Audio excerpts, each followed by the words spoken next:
A very good morning, everyone. Thank you for joining us for the second edition of the Incorporate Sustainability Conference.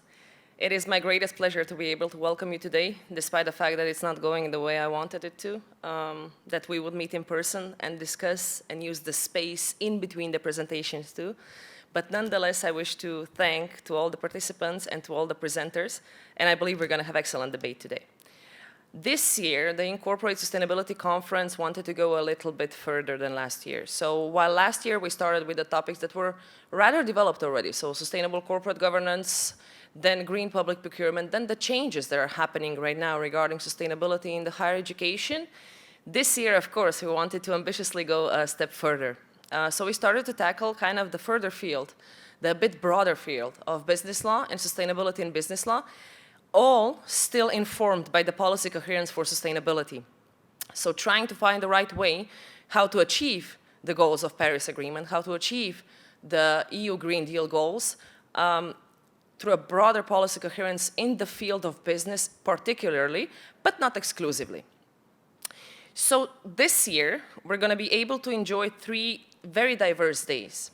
Today, we're going to be starting with speaking about consumer protection policies, understanding and trying to embed the rules as they are into the world as it's supposed to be tomorrow. We have quite some high-level presenters with us, 6 of them in 2 sessions, that are going to kind of represent the start of the debate for us on the topic and help us understand where the state of the art is right now. As regards scholarship and practice, particularly. On the other hand, tomorrow we're going to pass to a very similar field, but dealing with other subjects. So we're going to speak about competition law that is traditionally not very concerned with sustainability issues, but has become more and more so in the last few years, due to the fact that if we want to have a truly circular economy and regenerative practices, some rules of the competition law, specifically at the EU level, should be adapted. So that's going to be the topic of tomorrow. And again, we have 7 presenters that are going to help us, plus the keynote, understanding the state of the art and the questions that are to be posed now. And last but not least, on Friday, we finished the conference.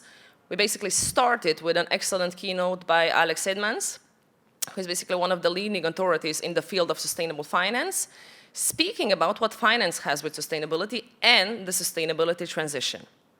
By that, we're going to round up kind of the second round of discussions of the Incorporate Sustainability Conference and building upon new notions, hopefully next year bringing us to discussions on AI and new technologies and sustainability. That being said, I'm extremely thrilled to be able to host you, to be able to help you through all of these 3 days. If you have any questions, remarks, notions, please put them in the chat box. I will be happy to answer to you also individually. I will be also bridging the sessions to help you through the sessions. The order of the day basically being each presenter is going to have 20 to 25 minutes to present their work, their points of view. Then we're going to take 5 to 10 minutes of individual questions and answers. And then at the end of the session, of each session, if we have some minutes left, we can pose some more questions and maybe create a debate together. In between, we're going to have a short coffee break every day of 30 minutes to kind of refresh ourselves from the screens.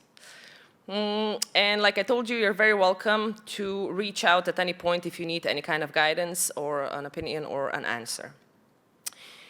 Last but not least, this conference generously brings also to all the participants that have registered a gift from Alex Edmans, the issue of his last book, Grow the Pie. And I'm very, very grateful that we are able to provide you with an issue of the book so you can take some of the notions also home to think about them.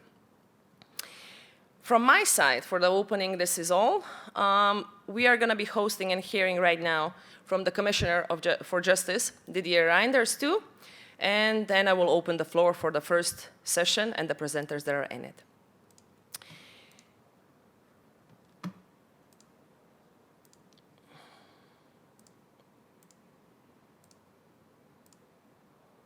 Ladies and gentlemen, it is a pleasure to open today's discussion. The discussion will focus on the right policies and rules to foster sustainable business conduct. This is very timely. In the last years, we faced many crises. The devastating floods and wildfires of this summer were the only most recent ones. This crisis showed the need for a shift towards a new global business model.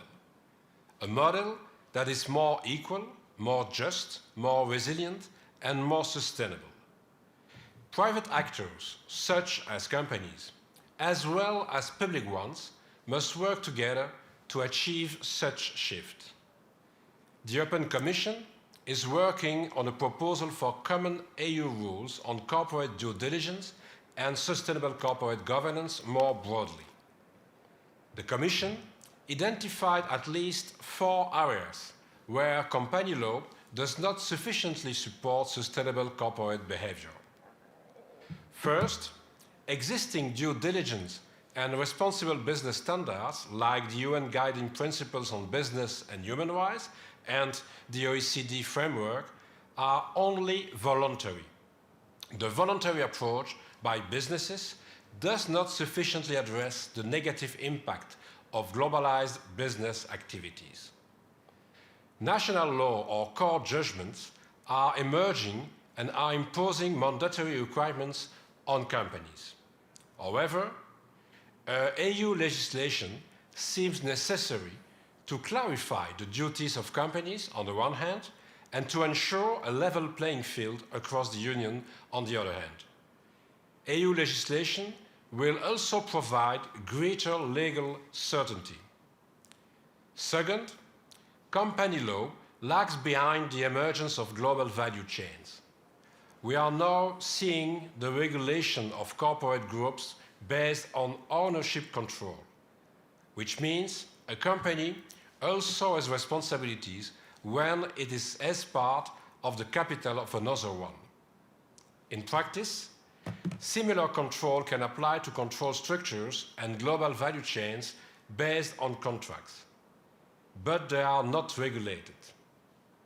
Third, corporate directors have a duty to act in the interest of the company, but it is unclear how the interest of the company should be defined. And this lack of clarity results in corporate decisions that may aim at short-term profit and not take into the necessary account the long-term sustainable development of the company. Fourth, legal requirements for proper climate and environmental risks management are timely. Such expectations are emerging for banks through European Central Bank guidance, but not for non-financial companies. This leads me to the question of finance. Ensuring that finance also manages sustainability risks and contributes to the sustainability transition is a key challenge. Because short-termism in investment practices result in frequent buying and selling of shares and short-term time horizon in the evaluation of companies' performance. This puts short-term pressure on companies, which in turn undermines and hinders companies' ability to focus on sustainable value creation.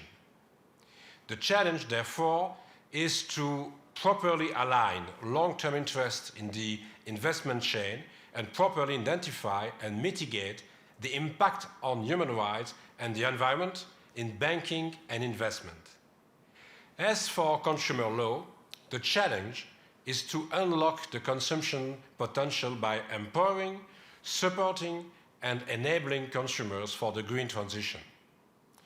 When preparing our new consumer agenda, consumers told us that the 2 main obstacles to more sustainable consumption behavior are the lack of reliable information, such as on repairability and durability of products, and the lack of protection against unfair practices that are at odds with the European Green Deal.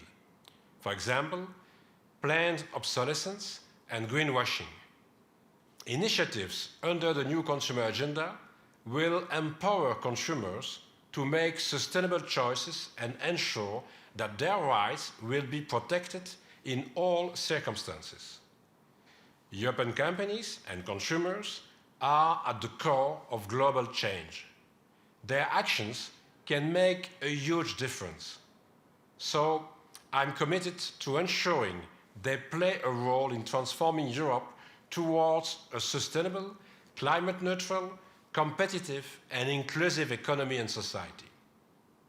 I wish you all a productive debate today.